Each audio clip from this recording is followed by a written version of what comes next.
Hello, so today we're going to look at object prototype this constructor function then call apply bind. So let's dive in. First we're going to start with the example of a constructor function in JavaScript. So let's write a simple constructor function, then we will start discussing about various questions that comes from that function or that example.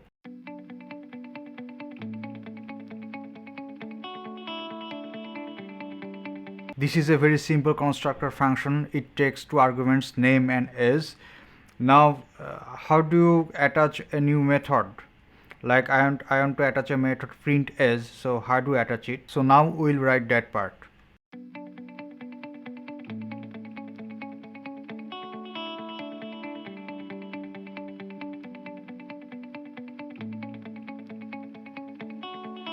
Okay, fine. Now we have a print age method that prints the age of the along with the person name. Now how do we use it? And we can use the new instances of this person object with different name and age.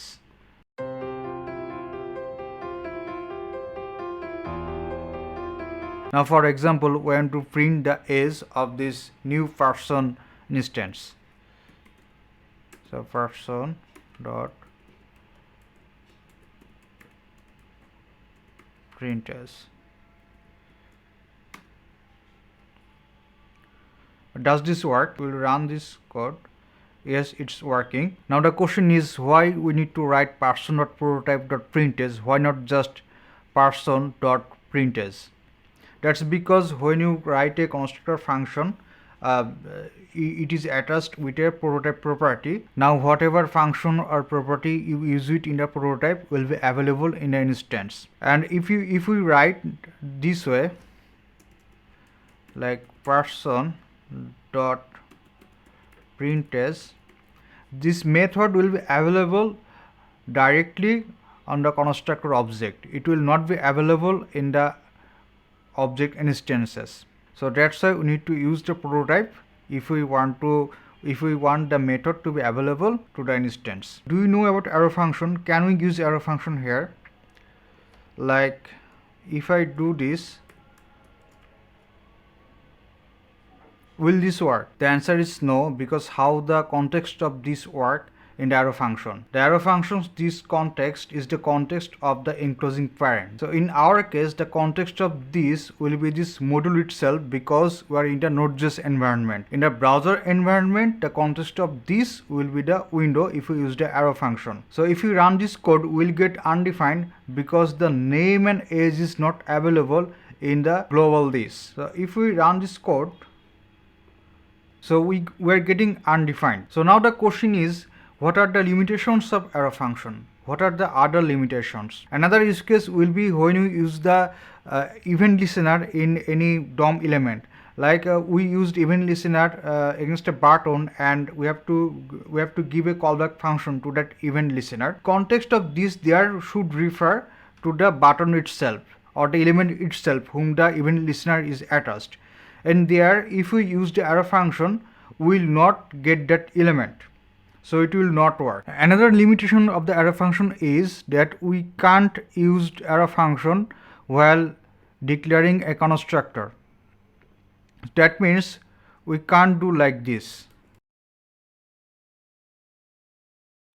This syntax will throw error. Now the question is how this works. This question is very common and regularly comes up in the interviews. The simple answer is that in JavaScript, the context of this depends on how it is called. Let's see the various context of this with a few examples.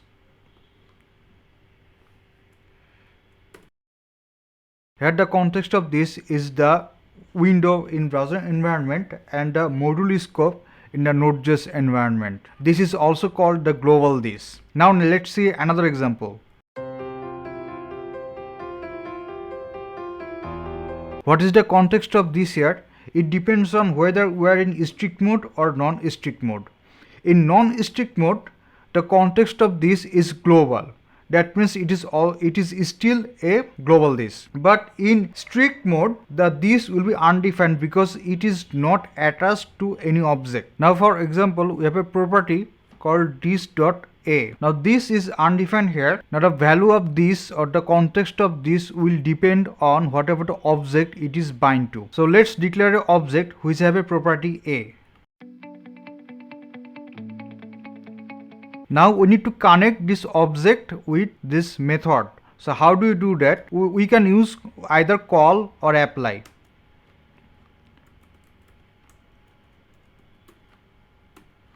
We'll use call here. We'll pass this object. Now let's run this code and see what is the output.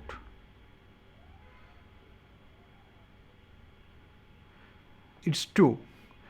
Now for example, we declare another object. The value of a is 8.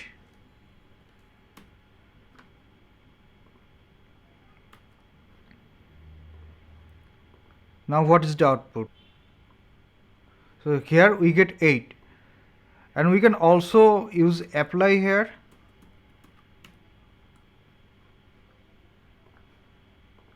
We should still get 8. So this is how we use call and apply to bind this with a particular object. And there's also another thing called bind. If we want the context of this to be deterministic, that means that whatever the way we call the function, the context of this should be same always. That's why we use the bind. Now for example, our function takes an argument and we want to print the sum of this dot a plus b. Now the question is, how do we supply the argument to the function? If we are using apply, we can pass the argument in array. So let's pass 3 here and let's see what it prints. So it prints the 11. Now if we use call, the difference is we don't need to pass array. We can just pass this 3 here and now it should work.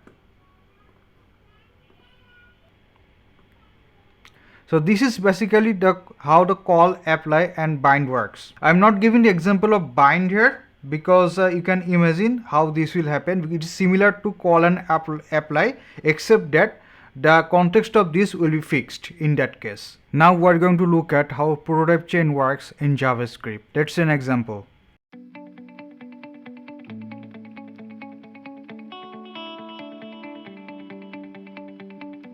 Here we have created object 2 from the object 1. That means object 1 becomes a prototype of object 2. Now object 1 also has a prototype, that is the prototype of global object, and this goes up to the chain until it reaches to null. By definition, null has no prototype. So that's the end of prototype chain. So now if we log the value, we are getting 1, although the property a is on object 1, not on object 2. But the reason we are getting this inside object 2 because the JavaScript engine first looks into object 2 that if it has a property called a. If it doesn't, then it goes up to the prototype chain, in this case object 1, and search for the property a here. And for example, object 1 has another property. Suppose object 1 is from the another object called object abcd. Then if the property a isn't available in object 1, then the engine will go up the chain to do that object abcd and will try to find a there, and it will go to the prototype chain until it finds a. Now after traversing all the prototype chains, if it doesn't find a, then it will throw error in the console. That's how the prototype chain works. Now if we check that if a is a property of object 2, we should get false.